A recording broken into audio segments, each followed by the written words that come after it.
Welcome back to a Spring Boot and microservices course. So let's move forward.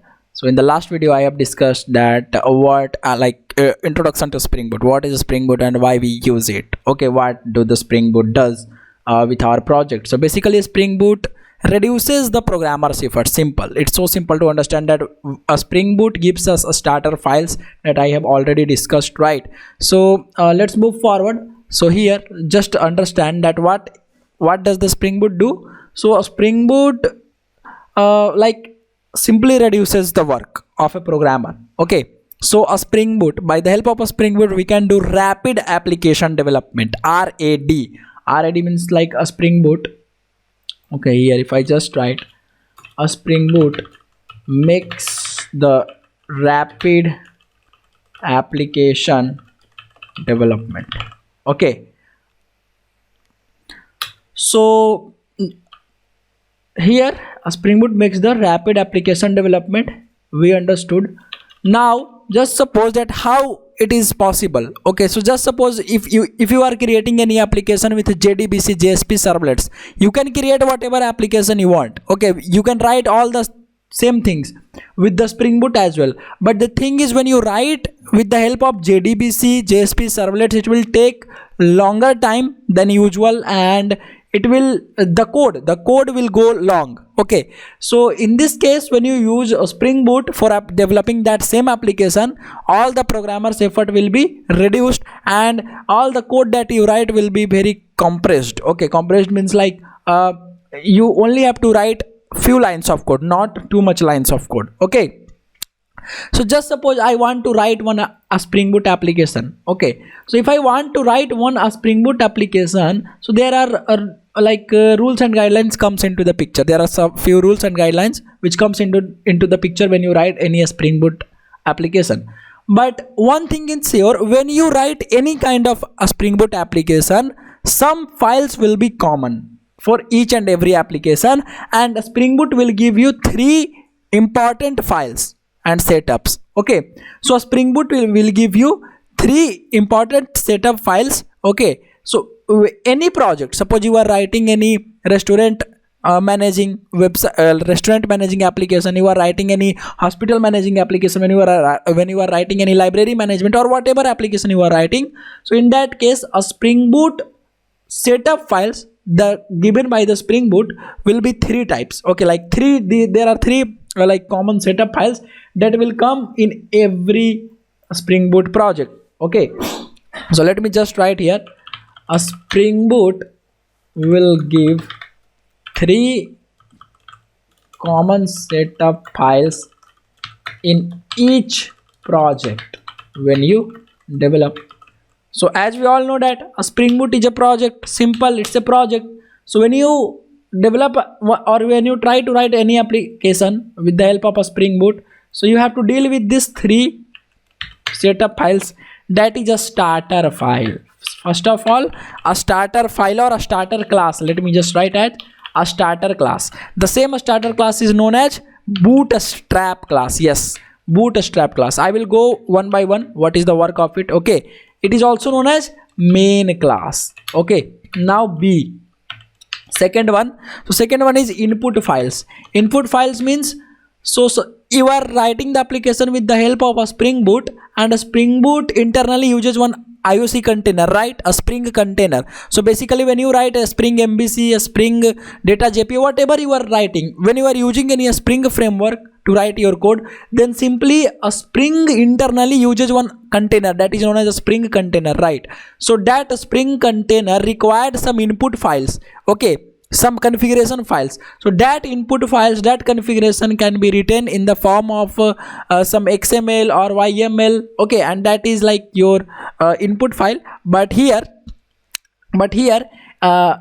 suppose you want to do the configuration with the database, then in that case you can give that. Okay, then you can give that database configuration details in the form of properties file, right? And properties file will take the value in the key and value pairs, right? So properties file keep the data in the key and value pairs. You already know it. So input files here. Okay, so input files will be there. Now see, so when you are writing any Spring Boot application, So it is not like that you will write it everything by raw. Okay, you need to use one project management tool, either Maven or Gradle. So Maven Gradle, when you use Maven Gradle, it will automatically give you one file. Okay, that is, if you are using Gradle, then build.gradle, and if you are using Maven, then it will give you pom.xml by default. Okay, so here build files. Okay, and build files, it will be dependent upon either Maven or Gradle. So when you use Gradle, it will give build.gradle file, right? And when you use Maven, it will give you pom.xml. Okay, now I'm giving the overview of these files, like a starter class and input files and build files. Okay, so let's go one by one. I'm just giving a little overview. Okay, then we will discuss in details, but little bit overview is required here. So a starter files, what do you mean by this, a starter files? So basically a starter files are nothing but a simple Java class. Okay, it is a Java class. It is a Java class. Okay, the work of a starter file, the work of a starter class or bootstrap class, you can say, sorry, or main class, is just to create a Spring container, is just to create a Spring container. Okay, basically a starter, the name already says that. Okay, so when you work with a Spring Boot or any kind of a Spring application or any a Spring framework module, so internally it will use a Spring container. So to start that Spring container, one Java class will be there. So that is known as a starter class. So a starter class is responsible to start the application. Okay, so the work of a starter class is to bootstrap or start the application by creating a Spring container. Okay, so it will create the Spring container and start the application. I hope now you are understanding what I'm trying to say here, right? So here it is. Okay, so the work of a starter class or bootstrap class or main class is just to create a Spring container and start the application. Okay, so our execution of the application starts from this main class or from this starter class when you are developing any application in a Spring Boot. Got it? So this is the simple meaning of a starter class. Simple. You have to only write one Java class. Okay, that's it. Now let's move forward to input files. Here we have input files. So basically when you start a Spring container, okay, and when you want to do some database connectivity or some another stuffs which required some extra configuration, so that configuration will be given to this input files. Okay, so input file, okay, input file will be either, let me just write here like this. So input file will be application.properties, and you already know that properties files keep the data in the form of key and value pairs. Okay, so some key and some value will be assigned to this application.properties. Okay, or what you can use, let me just write here. So YML, okay, YML, okay, or YAML, the pronunciation is YAML. Okay, so here you can write application.yml, you can write, but it is pronounced as like, let me just write here YAML. Okay, YAML, but the extension name is YML. Okay, so application.yml or application.properties. So you have to use one of them. Either you use properties or you use YML files. Okay, so these input files will take the configuration details. Simple. So let me just write here. Okay, these input files will take the configuration details. Okay, I'm just writing here. Okay, now we have build files. Okay, build files to manage our project. Okay, so to manage our project, what we use we generally use one project management tool. Simple. Either that is Gradle or Maven is too much popular these days. Okay, Maven or Gradle. Okay, so we have build files. So to build our application, okay, to compile all the things and like just to building, right? Build process. I hope you are already aware with it. So build files. Okay, so build files that we get, it also depend upon the project management tool that we are using. So suppose if you are using Maven, okay, then the build file you will get is pom.xml. okay, what you will use, this pom.xml is our build file, not the Maven is our project management tool here. Or if you are using, let me just write here, if you are using here, okay, if you are using Gradle, then in that case what will you get? You will simply get build.gradle. Yes, okay, build.gradle.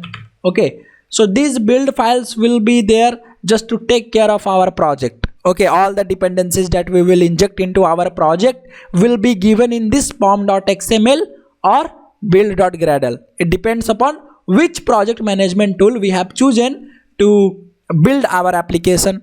Okay, simple. So Maven you can use Gradle as well. Okay, so pom.xml and build.gradle is some build file. Simple, you have to understand. Okay, now let's understand the folder structure. I will again come on each of these three things in little bit more detail, but let's understand some more things here. So let's just common folder structure for a Spring Boot project. Okay, so here let's know about some common folder structure. Okay, so here just see common folder structure for a Spring Boot project.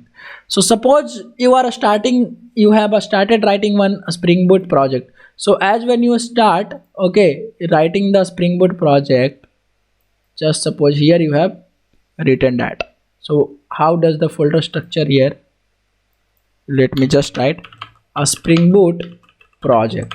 Okay, suppose you have written a Spring Boot project. Okay, you have developed a Spring Boot project. So when you download this Spring Boot project from the internet, now you will get, I have already told that yes, a Spring Boot is simply a project and you can download it via the internet. Okay, you can download it via internet. See here, suppose this is my Spring Boot project. So here one folder that you will get, okay, that is src, and under this src folder again you will get one main folder. Again under this main folder you will get one Java folder. Now under this Java folder, okay, you have to understand, under this Java folder, okay, you will create packages. Yes, definitely. Under this Java folder you will create packages, all of the packages. Now just suppose I am creating one package that is com.CodeWithAnkit.app.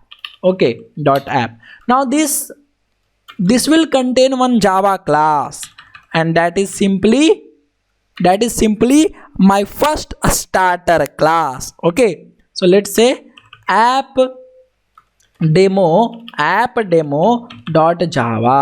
So this will be my starter class. So what is the work of a starter class? The work of a starter class is just to start the Spring container and start the application, like create the Spring container and start the application. Simple. Okay, so here we will create one, here in the Java folder we will create one package and we will create one class. Okay, got it? Here we will create it. So like this. Okay. Oh, where it gone? Here, let me just write. Okay, perfect. Now again under the src folder, under the main folder we will find one resources folder as well. Okay, under the src folder and under the main folder we will find one src folder as well. Okay, just see here, I'm writing here, let's just write